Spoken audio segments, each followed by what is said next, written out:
Praise Lord. ദൈവനാമം മഹത്വപ്പെടട്ടെ. സങ്കീർത്തനക്കാരനാകുന്ന ദാവീദ് ഇപ്രകാരം തന്റെ സങ്കീർത്തനത്തിൽ പാടുന്നു: ഞാൻ യഹോവയെ എല്ലാ കാലത്തും വാഴ്ത്തും, അവന്റെ സ്തുതി എപ്പോഴും എൻ്റെ നാവിന്മേലിരിക്കും. എപ്പോഴും എൻ്റെ നാവിന്മേൽ. സ്തുതിയുടെ ശക്തിയെക്കുറിച്ച് ചില മിനിറ്റുകൾ നിങ്ങളോട് സംസാരിപ്പാൻ ഞാൻ ദൈവാത്മാവിൽ ആഗ്രഹിക്കുകയാണ്. ദാവീദ് പാടുന്നു: എല്ലാ കാലത്തും ഞാൻ അവനെ വാഴ്ത്തും, അവന്റെ സ്തുതി എപ്പോഴും എൻ്റെ നാവിന്മേലിരിക്കും. സദാസമയം എൻ്റെ നാവിന്മേൽ അവൻ്റെ സ്തുതിയുണ്ട്. Praise the lord. സ്തുതിയുടെ ശക്തി നമ്മളിൽ പലരും തിരിച്ചറിഞ്ഞതാണ്. എന്നാൽ ഒരു മർമ്മം ഞാൻ നിങ്ങളോട് പറയാം. നമ്മുടെ പ്രാർത്ഥനയെ കഴിഞ്ഞും ശക്തിയുള്ള ഒരു ആയുധമാണ് സ്തുതി എന്നത്. പലപ്പോഴും ഈ ഒരു രഹസ്യം നമ്മൾ മനസ്സിലാക്കാറില്ല. നമ്മുടെ പ്രാർത്ഥനയെ കഴിഞ്ഞും സ്തുതിക്ക് ശക്തിയുണ്ട്. ദീർഘമണിക്കൂറുകളിലെ നമ്മുടെ പ്രാർത്ഥന കൊണ്ട് നേടിയെടുക്കുവാൻ കഴിയാത്ത പല മറുപടികളും നമ്മുടെ സ്തുതി കൊണ്ട് നമുക്ക് നേടിയെടുക്കുവാൻ കഴിയും. ഇത് നിങ്ങൾ അറിയാതെ പോകരുത്. ബൈബിൾ ഉടനീളം നമ്മൾ പഠിച്ചാൽ സ്തുതിയുടെ ശക്തിയെ നമുക്ക് വളരെ വ്യക്തമായി മനസ്സിലാക്കുവാൻ കഴിയും. ശ്രദ്ധിക്കുക, നാം പ്രാർത്ഥിക്കുമ്പോൾ നമ്മുടെ മനസ്സിൽ മുഴുവൻ നമ്മുടെ ആഗ്രഹങ്ങളും അല്ലെങ്കിൽ നമ്മുടെ പ്രാർത്ഥനാ വിഷയങ്ങളുമായിരിക്കും. ഞാൻ പ്രാർത്ഥനയെ കുറച്ച് കാണിച്ച് പറയുകയല്ല. പ്രാർത്ഥനയ്ക്ക് ശക്തിയുണ്ടെങ്കിലും സ്തുതി അതിന് മീതെയാണെന്ന് പറയാൻ വേണ്ടിയാണ്. നാം പ്രാർത്ഥിക്കുമ്പോൾ നമ്മുടെ മനസ്സിൽ മുഴുവൻ നമ്മുടെ ആവശ്യങ്ങളായിരിക്കും. നമ്മുടെ ആവശ്യങ്ങൾ, അത് നടക്കണം, ഇത് നടക്കണം, നമ്മുടെ കുടുംബത്തിൻ്റെ കാര്യങ്ങൾ, നമ്മുടെ കുഞ്ഞുങ്ങളുടെ കാര്യങ്ങൾ, നമ്മുടെ ബിസിനസ്സിൻ്റെ കാര്യങ്ങൾ, അതിൻ്റെ കൂടെ നമ്മുടെ ശുശ്രൂഷയുടെ കാര്യങ്ങൾ, ആത്മീയ കാര്യങ്ങൾ, എല്ലാം ആവശ്യങ്ങളാണ്. എന്നാൽ സ്തുതിക്കുമ്പോൾ നമ്മുടെ മനസ്സിൽ ആവശ്യങ്ങളല്ല. സ്തുതിക്കുമ്പോൾ നമ്മുടെ മനസ്സിൽ സത്യമായിട്ടും ദൈവം തന്നെയാണുള്ളത്. നാം പ്രൈസ് ചെയ്യുമ്പോൾ നമ്മുടെ ഹൃദയം മുഴുവൻ ദൈവമാണ്, ദൈവം നിറഞ്ഞിരിക്കുകയാണ്. അതുകൊണ്ട് തന്നെ പ്രാർത്ഥനയെ കഴിഞ്ഞും പവറാണ് നമ്മുടെ സ്തുതിക്കുള്ളത്. Price the Lord.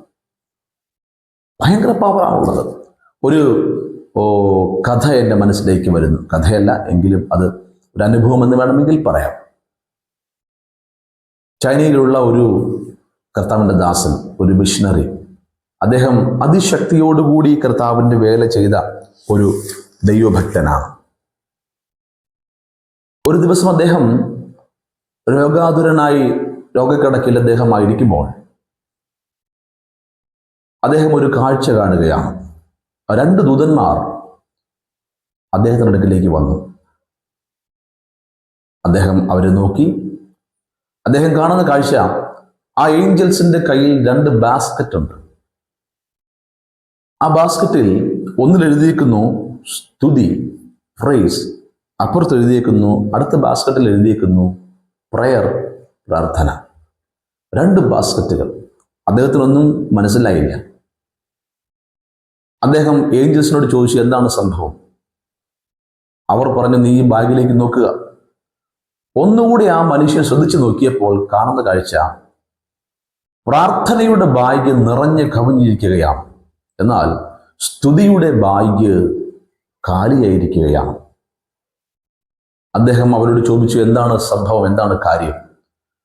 ഉടനെ ഏഞ്ചൽസ് പറഞ്ഞു, ഈ 2 ബാഗുകൾ ഒന്ന് പ്രാർത്ഥനയും ഒന്ന് സ്തുതിയെയും കാണിക്കുകയാണ്. നിന്റെ ലൈഫിൽ നീ ഒത്തിരി പ്രാർത്ഥിച്ച വ്യക്തിയാണ്. ആ പ്രാർത്ഥനയുടെ ഭാഗ്യം നിറഞ്ഞിരിക്കുകയാണ്. എന്നാൽ നീ നോക്കുകയും സ്തുതിയുടെ ഭാഗ്യം കാലിയാണ്. എന്താണ് കാരണം? നിന്റെ ലൈഫിൽ പ്രൈസ് ചെയ്യുന്ന സമയങ്ങൾ കുറവായിരുന്നു. നിന്റെ ലൈഫിൽ നീ കർത്താവിനെ സ്തുതിക്കുന്ന സമയങ്ങൾ കുറവായിരുന്നു. പ്രിയരെ, ഈ ഒരു സംഭവം നമ്മളോട് പറയുന്നത്, പലപ്പോഴും നമ്മുടെ ലൈഫ് പ്രാർത്ഥനകൾ കൊണ്ട് നമ്മൾ നിറച്ച് പ്രാർത്ഥിച്ചിരിക്കുന്ന വ്യക്തിയാണ്, നല്ല കാര്യം. പക്ഷേ സ്തുതിയുടെ സമയം, പ്രൈസിന്റെ സമയം കൂടി നമ്മൾ കൂട്ടിയെടുക്കുകയാണെങ്കിൽ വളരെ പെട്ടെന്ന് തന്നെ നമുക്ക് ചില മറുപടികളെ പ്രാപിക്കുവാൻ കഴിയും. ഇതൊരു വലിയ മർമ്മമാണ്. വചനം പറയുന്നു, അവൻ സ്തുതികളിന്മേൽ വസിക്കുന്ന ദൈവമാണ്. എന്ന് വെച്ചാൽ നാം സ്തുതിക്കുമ്പോൾ നാം ഒരു സിംഹാസനം കർത്താവിന് ഇട്ടുകൊടുക്കുകയാണ്. ആ സ്തുതിയിൽ ചവിട്ടി അല്ലെങ്കിൽ ആ സിംഹാസനത്തിലേക്ക് അവൻ ഇറങ്ങി വന്ന് നമ്മുടെ ആരാധന അവൻ സ്വീകരിക്കുകയാണ്. അപ്പോൾ സ്തുതിക്ക് വളരെ പ്രാധാന്യം നമ്മുടെ ലൈഫിലുണ്ട്. ഇന്നു മുതൽ സ്തുതിക്ക് വേണ്ടി നമ്മൾ സമയങ്ങൾ വേർതിരിക്കുന്നവരാകണം. വചനം പറയുന്നു, അവന്റെ പ്രാകാരങ്ങളിൽ സ്തുതിയോടും സ്തോത്രത്തോടും കൂടി വരുവിൻ. പ്രിയരെ, നാം സ്തുതിക്കുമ്പോൾ നമുക്ക് പലതും ഓപ്പണായി വരും. ഒരു ഭക്തനാകുന്ന മനുഷ്യൻ ഇങ്ങനെ പറഞ്ഞു, സ്വർഗത്തിന്റെ ഗേറ്റ് തുറക്കുവാൻ നമുക്ക് ദൈവം തന്നിരിക്കുന്ന ഒരു ആയുധമാണ് സ്തുതി എന്നത്. നാം സ്തുതിക്കുമ്പോൾ സ്വർഗത്തിന്റെ ഗേറ്റ് ഓപ്പൺ ആകുകയാണ്. എന്നെ കേൾക്കുന്ന പ്രിയപ്പെട്ടവരെ, നിങ്ങൾ സ്തുതിക്കുവാൻ തയ്യാറാകുക. സ്തുതിക്ക് സമയങ്ങൾ കൂട്ടിയെടുക്കുക, പ്രൈസ് ചെയ്തുകൊണ്ടേയിരിക്കുക. ബൈബിളിൽ എത്ര ഉദാഹരണങ്ങളുണ്ടെന്നറിയാമോ? ഞാനത് വിവരിക്കുന്നില്ല. സ്തുതി കൊണ്ട് പലതിനെയും കീഴ്പ്പെടുത്തിയ ദൈവദാസന്മാർ. സ്തുതിക്കുന്നത് നേരുള്ളവർക്ക് ഉചിതമല്ലോ. സ്തുതി ഒരു ആയുധമാണ്. നിങ്ങൾ സ്തുതിക്കുമ്പോൾ നിങ്ങളുടെ സ്ഥിതികൾക്ക് മാറ്റം സംഭവിക്കും. നിങ്ങളുടെ കുടുംബത്തിന്റെ സ്ഥിതി മാറണമോ? നിങ്ങളുടെ ഭാര്യയുടെ, നിങ്ങളുടെ ഭർത്താവിൻ്റെ, നിങ്ങളുടെ തലമുറകളുടെ, നിങ്ങളുടെ ബിസിനസ്സിന്റെ, മിനിസ്ട്രിയുടെ സ്ഥിതികൾ മാറണമോ? ഞാൻ നിങ്ങളെ പ്രബോധിപ്പിക്കുന്നു, നിങ്ങൾ സ്തുതിക്കുന്നവരായി മാറുക. സ്തുതി ഒരു ആയുധമാണ് പ്രിയപ്പെട്ടവരെ. പ്രാർത്ഥന പോലെ തന്നെ ദൈവം നൽകിയ ഒരു ആയുധമാണ് സ്തുതി എന്നുള്ളത്. അപ്പോസ്തല പ്രവൃത്തി 16-ാമത്തെ അധ്യായത്തിൽ പൗലോസും ശീലാസും കാരാഗൃഹത്തിൽ പാടി സ്തുതിച്ചു. നോക്കുക, പാടി സ്തുതിച്ചു. ഒരു മർമ്മമാണത്. അവർ ദൈവത്തെ പാടി സ്തുതിച്ചു. കാലുകൾ ആമത്തിലിട്ട് പൂട്ടിയിരിക്കുമ്പോൾ അവരുടെ നാവുകൾ ബന്ധിക്കാൻ അവർക്ക് കഴിഞ്ഞില്ല. കാലുകൾ ആമത്തിലാണ്, കൈകൾ ചങ്ങലയിലാണെങ്കിലും ബൈബിൾ പറയുന്നു, ദേവദാസന്മാർ ആ കാരാഗൃഹത്തിൽ അവർ പാടി സ്തുതിച്ചു, പ്രൈസ് ചെയ്തു. ആമേൻ. ഏത് സന്ദർഭത്തിലും നമുക്ക് സ്തുതിക്കുവാൻ കഴിയും. നമ്മുടെ അതരങ്ങൾ നമുക്ക് തുറക്കുവാൻ കഴിയും. അതേ പ്രിയപ്പെട്ടവരെ, സ്തുതി ഒരായുധമാണ്. സ്തുതിക്കുക, സ്തുതിച്ചുകൊണ്ടേയിരിക്കുക. തമിഴിൽ ഒരു പാട്ടുണ്ട്, സ്തുതിപ്പേൻ തുതിപ്പേൻ തുതിത്തുകൊണ്ടേയിരിപ്പേൻ. എന്നെ കേൾക്കുന്ന എൻ്റെ വാത്സല്യ സഹൃദയരെ, നിങ്ങൾ സ്തുതിയിൽ ശക്തരായി മാറുക. സ്തുതിയിൽ നിങ്ങൾ വ്യാപൃതരായിരിക്കുക. നിങ്ങൾ പ്രാർത്ഥിക്കാനിരിക്കുമ്പോൾ സ്തുതിച്ചുകൊണ്ടേയിരിക്കുക. എന്താണ് സ്തുതിക്കുമ്പോൾ സംഭവിക്കുന്നത്? നാം നമ്മുടെ കർത്താവിനെ ഉയർത്തുക. നമ്മുടെ ആവശ്യങ്ങളല്ല അവിടെ വരുന്നത്. നമ്മുടെ പ്രശ്നങ്ങളോ നമ്മുടെ ആവലാദികളോ നമ്മുടെ വേവലാദികളോ ഒന്നുമല്ല അവിടെ വരുന്നത്. നാം സ്തുതിക്കുമ്പോൾ നാം നമ്മുടെ കർത്താവിനെ മാത്രം മുൻപിൽ കണ്ടുകൊണ്ട് അവനെ നമ്മൾ ഉയർത്തുകയാണ്. നാം അവനെ ഉയർത്തുമ്പോൾ അവിടേക്ക് അവൻ്റെ സാന്നിധ്യം ഇറങ്ങി വരും. ഇന്നു മുതൽ നിങ്ങളുടെ ഭവനങ്ങളിൽ സ്തുതി ഉയരട്ടെ. പ്രാർത്ഥനയേക്കാൾ അപ്പുറമായി പ്രൈസ്, സ്തുതി ഉയർന്നുകൊണ്ടേയിരിക്കട്ടെ. Hallelujah, hallelujah. പാടാനും സ്തുതിക്കാനും അറിയാവുന്ന കുറേ ഗ്രൂപ്പുകൾ നമ്മൾ എഴുന്നേറ്റ് വരട്ടെ. ഈ തലമുറയിൽ ദൈവം സ്തുതിക്കുന്ന ഒരു ഗ്രൂപ്പിനെ ആഗ്രഹിക്കുകയാണ് പ്രിയപ്പെട്ടവരെ.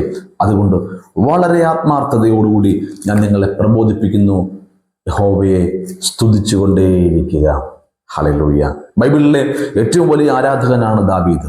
പഴയ നിയമത്തിലെ ദൈവത്തിന്റെ ഹൃദയപ്രകാരമുള്ള ദാവീദ്.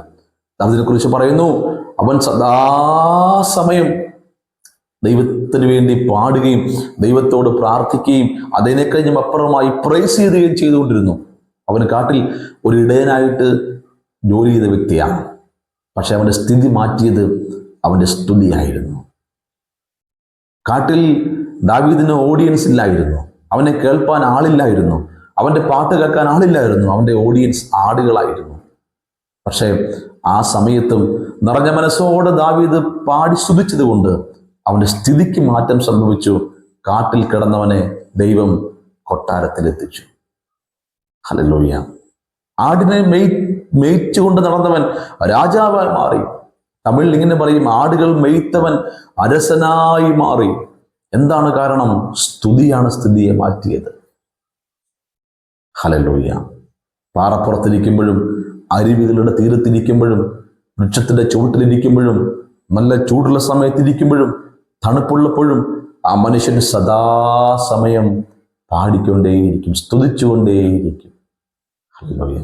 സ്തുതി ഉയരട്ടെ. നാവിൽ നിന്ന് സ്തുതി ഉയരട്ടെ. ഹൃദയത്തിൽ നിന്ന് സ്തുതി ഉയർന്നുകൊണ്ടേയിരിക്കട്ടെ. അവനെ ഉയർത്തിക്കൊണ്ടേയിരിക്കുക. നിങ്ങളുടെ ലൈഫ് ചേഞ്ച് ആകും. എന്നെ കേൾക്കുന്നവരിൽ ആരിലെങ്കിലും ഒരു സ്വഭാവ രൂപീകരണത്തിനോ ജീവിതത്തിന്റെ മാറ്റത്തിനോ ആഗ്രഹിക്കുന്നുണ്ടെങ്കിൽ വേറെ എങ്ങും നിങ്ങൾ പോകണ്ട. ദൈവത്തിന്റെ വചനം ഞങ്ങളോട് പറയുന്നു, നിങ്ങൾ സ്തുതിച്ചുകൊണ്ടിരിക്കുക, സ്തുതിക്കുക, പ്രൈസ് ചെയ്യുക. സ്തുതിയുടെ മുമ്പിൽ പിശാച് വരെ ഭയപ്പെട്ടു പോകും പ്രിയപ്പെട്ടവരെ. Price the Lord. പഴയ നിയമത്തിൽ യഹോശാഫാത്തിന്റെ കാലത്ത് യഹോശാഫാത്ത് യുദ്ധം ജയിച്ചത് വാളുകൊണ്ട് പടവെട്ടിയല്ലായിരുന്നു. അവിടെ ബൈബിൾ പറയുന്നു യഹോശാഫാത്ത് യുദ്ധം ജയിച്ചത് സ്തുതിച്ചുകൊണ്ടായിരുന്നു. ഒരു ഉപവാസ പ്രസിദ്ധം ചെയ്ത് 3 രാജാക്കന്മാർ തനിക്ക് നേരെ വന്നപ്പോൾ ഒരു ഫാസ്റ്റിംഗ് ക്രമീകരിച്ചു. ദൈവം പറഞ്ഞു, നീ സ്തുതിക്കുന്നവരെ മുമ്പിൽ നിർത്തുക. അവിടെ എങ്ങനെയാണ് ക്രമീകരിക്കുന്നത്? സൈന്യത്തിന്റെ ഏറ്റവും മുമ്പിൽ അവൻ പാട്ടുകാരെ നിർത്തി, അല്ലെങ്കിൽ പ്രൈസ് ചെയ്യുന്നവരെ നിർത്തി. അപ്പോൾ വചനം പറയുന്നു, ആ സ്തുതി ഉയർന്നപ്പോൾ ശത്രുക്കൾ ചിതറിപ്പോകാൻ ഇടയായി തീർന്നു. പതിയിരിപ്പുകാരെ ദൈവം വരുത്തി, അപ്പോൾ ചിതർച്ചകളെ ഇടയായി തീർന്നു. അതിൻ്റെ അർത്ഥം സ്തുതി കൊണ്ട് നമുക്ക് യുദ്ധങ്ങളെ ജയിക്കാൻ കഴിയും. നിങ്ങളുടെ ലൈഫിൽ വരുന്ന അകത്തെ യുദ്ധങ്ങളെയും നിങ്ങളുടെ ലൈഫിലെ പുറത്തെ യുദ്ധങ്ങളെയും നിങ്ങൾക്ക് ജയിക്കുവാൻ നമ്മുടെ കായബലം കൊണ്ട് പറ്റില്ല. നിങ്ങൾക്ക് ജയിക്കുവാൻ ഏറ്റവും നല്ല മാർഗം നിങ്ങൾ സ്തുതി ഒരു ആയുധമാക്കി മാറ്റുക. എവറി ടൈം നിങ്ങൾ ദൈവത്തെ സ്തുതിച്ചുകൊണ്ടേയിരിക്കുക. ഹല്ലേലൂയ. ഞാൻ വീണ്ടും ആവർത്തിക്കുന്നു, തുതിപ്പേൻ തുതിത്തുകൊണ്ടേയിരിപ്പേൻ. ഹല്ലേലൂയ. ഫാദർ ബർഗ്മാൻസ് ഇങ്ങനെ പാടിയിട്ടുണ്ട്, തുതിയെടുത്താൽ സാത്താൻ ഓടുവാർ, മുറുമുറുത്താൽ തിരുമ്പി വരുവാർ. അതിന്റെ അർത്ഥം നാം സ്തുതിക്കുമ്പോൾ സാത്താൻ ഓടിപ്പോകും, എന്നാൽ പിറുപിറുക്കുമ്പോൾ അവൻ തിരിച്ചു വരും. ഹല്ലേലൂയ. എന്നെ കേൾക്കുന്ന പ്രിയപ്പെട്ടവരെ, എന്നെ ഈ പ്ലാറ്റ്ഫോമിൽ കാണുന്ന എല്ലാവരോടും ഞാൻ ഹൃദയം തുറന്ന് പറയട്ടെ, സ്തുതിക്കുന്നവരാക്കുക. ഈ തലമുറയിൽ നമുക്ക് ചിലത് നേടിയെടുക്കാം. ഇന്ത്യയുടെ ഉണർവ് നമുക്ക് സ്തുതിച്ചുകൊണ്ട് നേടിയെടുക്കാം. അപ്പോൾ നമ്മുടെ കണ്ണാലെ നമുക്ക് കാണുവാൻ ദൈവം നമ്മളെ സഹായിക്കട്ടെ. എല്ലാവരെയും ബ്ലെസ് ചെയ്യുന്നു. ദൈവം ധാരാളമായി എല്ലാവരെയും മാനിക്കുമാറാകട്ടെ.